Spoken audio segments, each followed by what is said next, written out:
Across the sun-scorched valleys of California and beyond, the American immigration crisis has evolved into something more than a legal debate. It has become a moral rupture.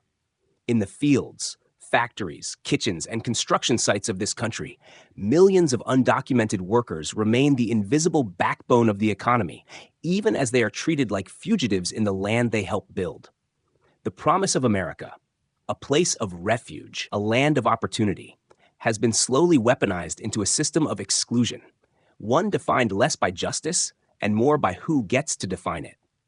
Immigration and Customs Enforcement, or ICE, now operates like a force above the very communities it claims to protect.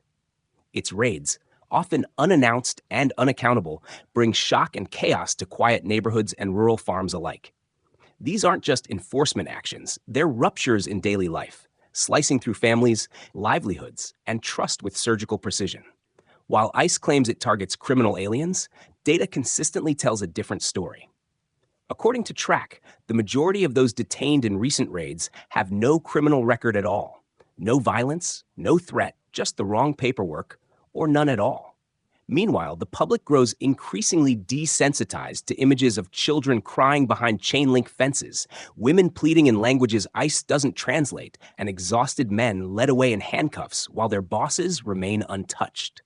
Even within the same state, justice is applied unevenly. Some counties openly defy ICE collaboration, while others deputize local sheriffs to carry out arrests with federal impunity. The result? A fractured system where due process depends more on your zip code than your humanity.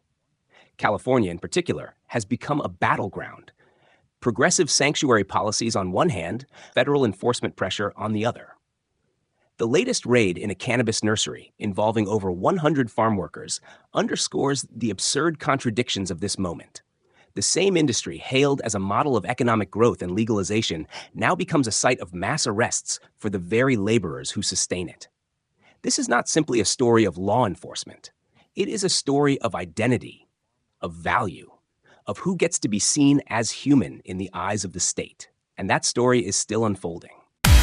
It began just after sunrise, the time when the valley mist clings low to the earth, and the workers, bundled in sun-faded jackets, begin to gather among rows of greenhouse plastic and towering stalks of cannabis. In the small agricultural town of Mendota, nestled deep in California's Central Valley, farmhands from Oaxaca and Michoacan, many speaking indigenous dialects, were already bent at the waist, trimming buds and tending plants under the watchful eye of supervisors. For many, this was the closest thing to stability they'd found in years. But that illusion shattered in a single breath. They came in unmarked SUVs, their uniforms dark and sterile, their faces unreadable behind mirrored sunglasses.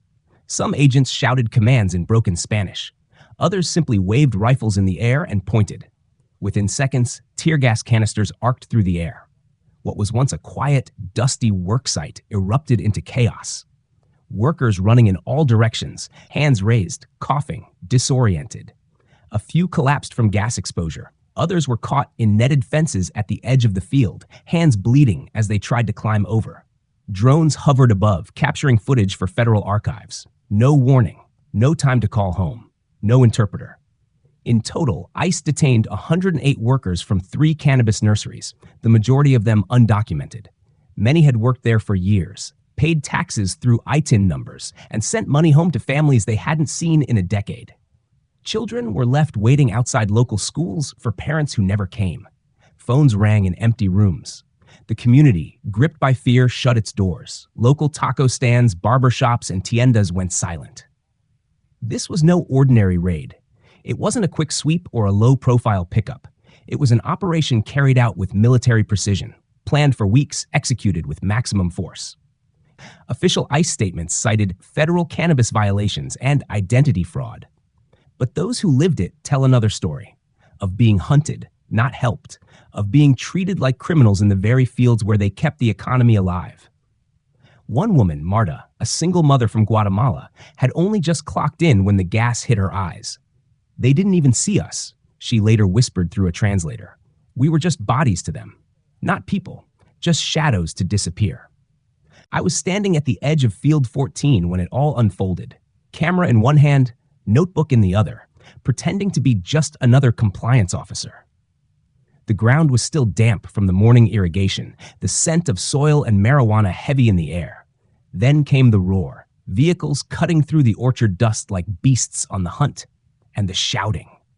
The kind of shouting that makes the body forget it's human and just run. To tell this story properly, you need to meet Domingo. 46, father of 4, Zapotec speaker, undocumented but not unseen. Every day, Domingo biked 6 miles to the nursery, worked 10 hours under the heat lamps, and biked 6 miles back home. His hands, cracked and blistered, held no weapons, only the resin of the plants he harvested to survive. That day, when ICE came, Domingo didn't run. He kneeled. He raised his hands and looked the nearest officer in the eye. He didn't speak English, but he mouthed one word over and over again. Trabajo, trabajo. Work, work. They zip-tied his wrists anyway. Another voice, young, hoarse from screaming, belonged to Estella, barely 22, who had just found out she was pregnant 2 days earlier. She told the officers, but it didn't matter. She was pushed face first into the dirt beside a shipping crate, next to another woman coughing blood. My baby, she kept crying. Please, my baby. She didn't resist. No one did.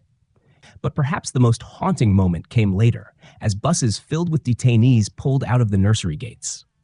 I watched a little boy, maybe 7, run along the dirt road, chasing after one of the buses. Papa, he screamed. His feet kicked up the dust left by the convoy.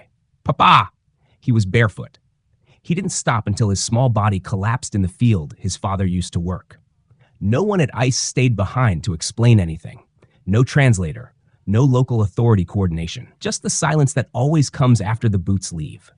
A silence thick with the grief of those who remain behind, confused, abandoned, and invisible once more. The facts, when laid bare, are cold and clinical, yet they carry a weight that data alone cannot express.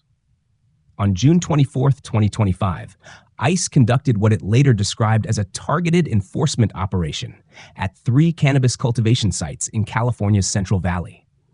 Official reports claimed that 108 individuals were detained for suspected violations, including unauthorized work and alleged identity fraud. But behind those sterile categories lies a deeper, disquieting picture. According to public records and TRAC data, over 78% of those arrested had no prior criminal record. Of those, nearly half had been working in the cannabis industry for over 3 years, many on a full-time basis. Interviews gathered post-raid by advocacy groups revealed that a majority of the workers were indigenous migrants from southern Mexico and Central America, Zapotec, Mixtec, Mam, who speak little or no Spanish, let alone English. ICE failed to provide interpreters during the operation, a violation of its own internal guidelines regarding language access for limited English proficiency detainees. Tear gas was used during the raid, a rare and extreme measure, according to DHS use of force protocols. Multiple people were hospitalized afterward, including 2 pregnant women and an elderly man suffering from asthma. None of them were given immediate on-site medical attention. Local EMTs were blocked from entering the scene for over 40 minutes while ICE secured the perimeter. One detained worker, according to statements later leaked by a whistleblower, begged to call his daughter before being loaded into a transport van. His request was denied. In the days that followed, ICE's media arm released a brief statement emphasizing that the raid was part of an ongoing investigation into illicit use of fraudulent identification to obtain employment in federally restricted industries. However, no charges were filed against the cannabis companies themselves, no executives arrested, no licenses revoked. The local community, stunned by the scale and violence of the operation, held vigils and protests outside the Fresno ICE field office. Photos began to circulate, shoes left in the mud, blood-streaked gloves, the dented water jugs the workers had carried. These were not weapons. These were not threats. These were the tools of survival, now left behind like evidence in a crime scene where humanity itself had been the victim. And yet, as is often the case, the official record says little. The TRAC database logs the numbers. ICE reports site enforcement goals. But the faces, the voices, the terror, they are not captured in the spreadsheets. Only those who were there know the full truth. There are always 2 sides, they say. Even when the air still smells of tear gas and the dirt still bears the imprint of 100 knees pressed down by fear. On one side of the debate stands ICE, wrapped in the cold armor of legality and national security.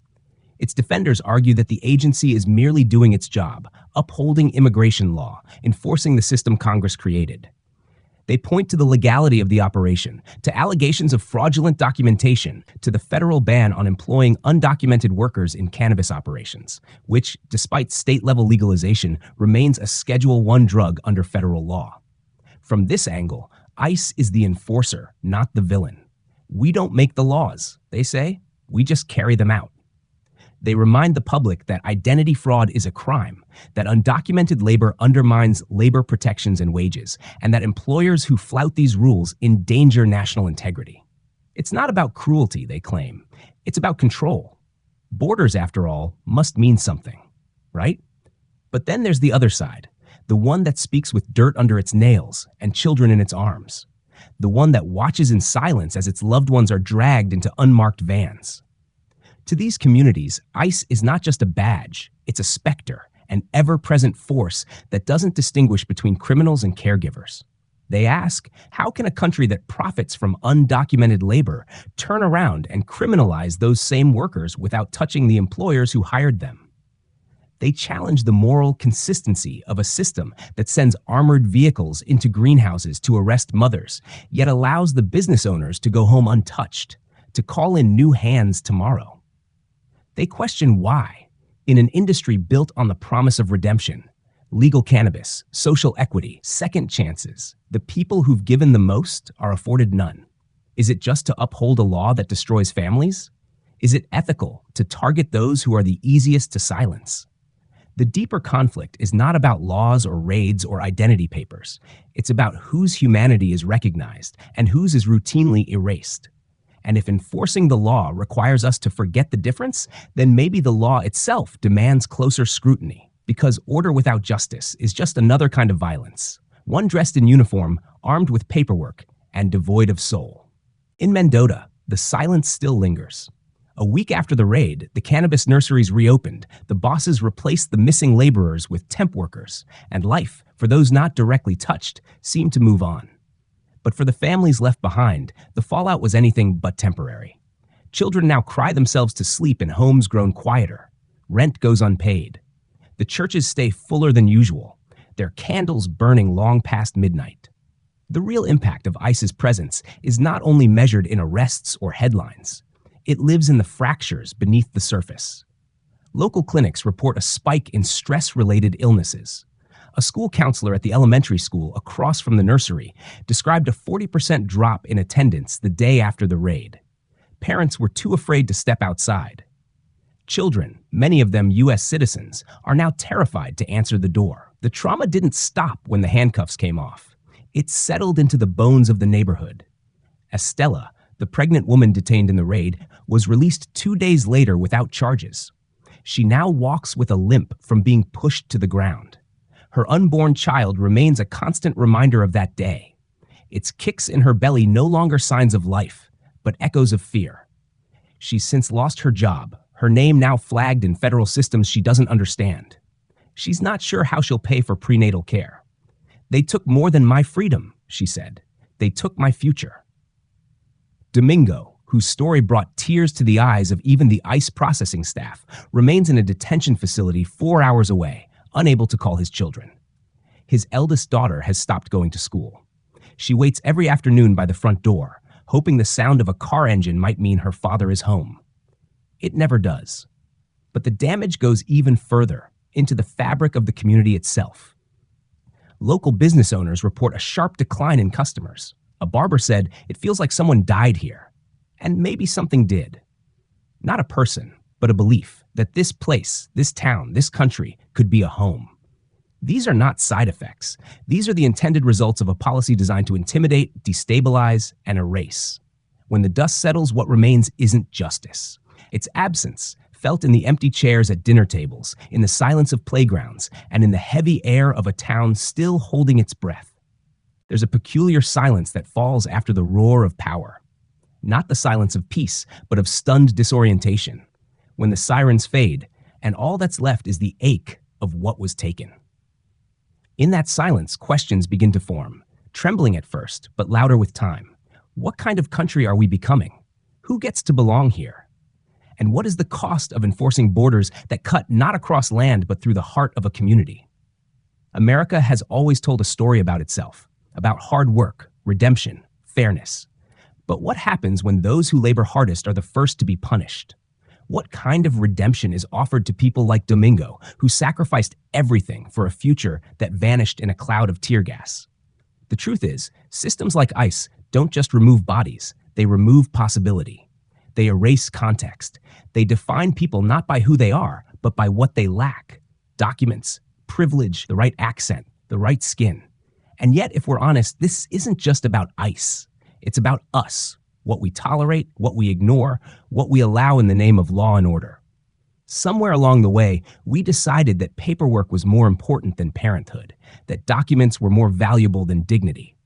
We built cages not just out of steel, but out of silence. And every time we look away, we strengthen the bars. There is a deeper sickness here. It's not just about immigration. It's about dehumanization, about how easily a country founded by immigrants turns its back on the very principle that made it strong, about how compassion becomes weakness in the eyes of policy, about how we forget that every person we cage carries a story that sounds a lot like our own, if we're willing to listen. Marta, the woman who watched her coworkers collapse in smoke, said it best. "They don't see us," she whispered. "But we are here. We dream, we love, we bleed." In that quiet truth lies the possibility of redemption, not through raids, but through recognition. Through the radical act of seeing each other fully, not as threats or burdens, but as fellow travelers, all trying to make a life in a country that promises so much and delivers so little. Unless we demand more. If your hands are shaking, let them. If your throat is tight, let it close around the truth. Because the only thing more dangerous than what ICE did in those fields is if we forget it ever happened. This is a call, not to charity, but to conscience. Not to pity, but to power. Domingo is still in detention. Estella walks alone, her unborn child growing inside her, a witness to a world that must choose what kind of country it wants to be. The children left behind still ask, every morning, if today is the day their parents come home. Their lives hang in the air like unfinished sentences, waiting for the rest of us to speak. So what can you do? Share their story. Not just on your feed, but in your voice. Around dinner tables, in classrooms, in city council meetings. Let the truth crack the comfort of those who claim this is about safety or sovereignty. Show them the names behind the numbers, the faces behind the fog of policy. Demand that local officials stop cooperating with ICE raids. Organize. Donate to legal defense funds. Stand outside detention centers and let them know we are watching. Flood the phone lines of representatives who sit silent while their constituents are dragged away at dawn. Ask yourself, honestly, if it were your family, would you want someone to fight for you? Because this story isn't over. It's unfolding in real time, in other fields, other cities, other homes with doors that could be kicked open at any moment. Every time we stay silent, we let it happen again. But every time we speak, we remind this country who it really is, or who it still could be. So don't turn away. Don't numb yourself with disbelief or distraction. Let the discomfort move you. Let the outrage become action. They took them from the fields, but they cannot erase their names. Say them, share them, defend them. This is not just immigration policy. This is a test of our humanity, and history will remember what we did next.